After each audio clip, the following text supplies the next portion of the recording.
This is NFL quarterback rankings for Week 15 by Sports Illustrated. They go Joe Burrow 1, Josh Allen 2, Lamar Jackson 3, and Mahomes is 4. 26 is where they put Jameis Winston. While most quarterbacks are trying to minimize errors at all costs, Winston puts everything on the table every play. 6 starts, Winston has endured 3 games of multiple interceptions, including a game against the Broncos where he threw for more than 500 yards and also had 2 pick sixes.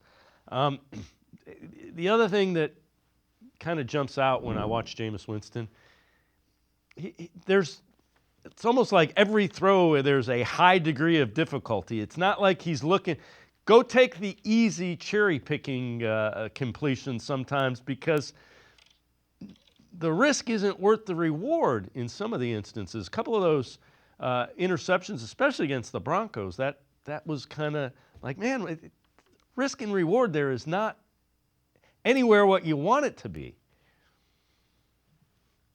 Yeah, that's Jameis Winston. That's the Jameis Winston experience. He believes in his arm talent. He does have the talent.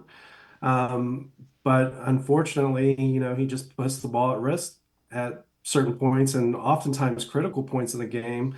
Late in the second half, it seems like. So that is something that, has to be cleaned up from Winston moving forward if he wants to be a long-term starter in the league. And if anybody will want to roll that dice on him and make him that, and that's just kind of the way it is, projecting his numbers out, 13 touchdowns, 9 interceptions so far since replacing Watson.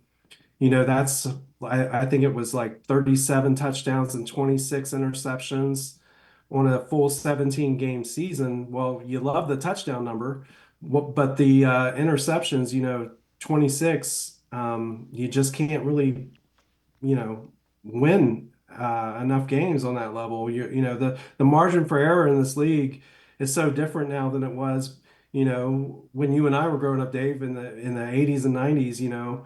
Quarterbacks threw 20 plus interceptions a year, and that was just kind of the way teams operated. But now, when your opponents are throwing single digits and maybe 15 is about the average. I mean, you just can't live in a world where your quarterback is throwing that many. All right, so I know you wrote an article for Dogs by Nature.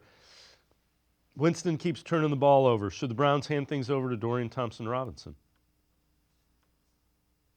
Well, I definitely think they should get a look at him. It made sense for me to continue Winston this week, going up against Steve Spagnuolo and the Chiefs defense. Wouldn't necessarily want to put DTR in that situation, but he's got a couple favorable matchups coming up. The Bengals secondary has definitely had their issues this year, as well as the Ravens. So I think if we could get a final 3 games to kind of take a look at Thompson Robinson and see what he can offer. And I'm not saying that he can, is going to prohibit anybody from drafting a quarterback of the future, next year. But maybe he can be just a kind of part of the solution, part of the floor to the quarterback room. And it doesn't even necessarily mean if you start Thompson Robinson for 3 games, it doesn't mean that we can't, bring back Jameis Winston as a starter for next year. We know what Jameis Winston is at this point. His last year in Tampa Bay threw 33 touchdowns and 30 interceptions. I just, gave you those numbers, what they would project out to this year. So very, very similar. He hasn't grown in that area. So, why not just see what you have in Thompson Robinson, see what he can give you. It's not only the threat on the ground, but he's also got some arm talent as well, and I would like to see it.